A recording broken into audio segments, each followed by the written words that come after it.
the Mets. Meet the Mets. Step right up and greet the Mets. Bring your kiddies.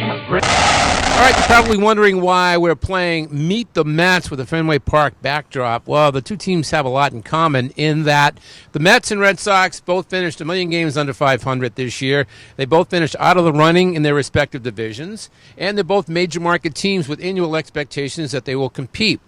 The question then is, why are Mets fans pretty happy with the way their season ended, and Red Sox fans not so much? I got my handy-dandy iPad here. I'm going to quote from Mets blog, which is very popular with Mets fans. So the headline, Mets need to score roughly 40 more runs next season. For the second time in a week, Sandy Alderson, he's the GM of the Mets, said the team must find a way to add 10 or 12 wins to next year's team. Says the organization being my hockey term for the day, has quality and depth in the starting rotation and bullpen and blah, blah, blah. It ends with this quote, there are a couple of places in the batting order and in the field where we probably need to take a look at things, he said. At the same time, we've seen a lot of progress.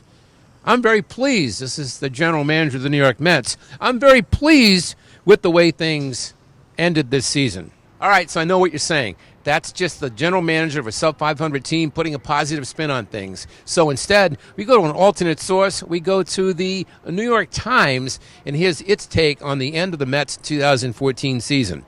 And really, we should have some soft music in the background here. Bob, can you do some soft music in the background here? All right, the summertime conditions may have confused some Mets fans who did not seem to want to leave Citi Field on Sunday afternoon.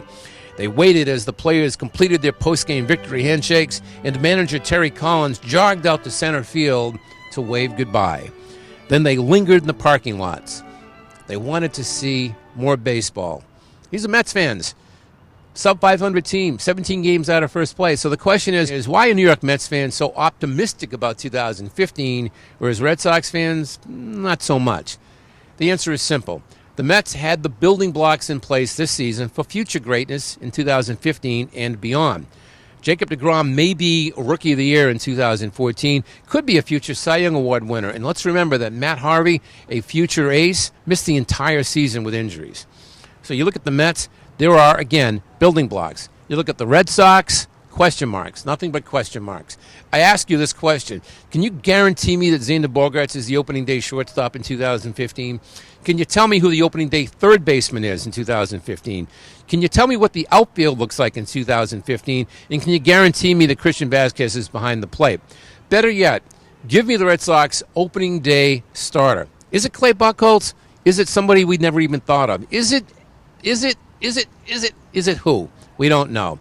Questions galore, and it's going to be a fantastic offseason if you're a Red Sox fan. Hot stove talk is great baseball talk, and there's going to be lots of stuff to talk about, lots of questions to be answered. Meanwhile, the New York Mets, well, meet the Mets.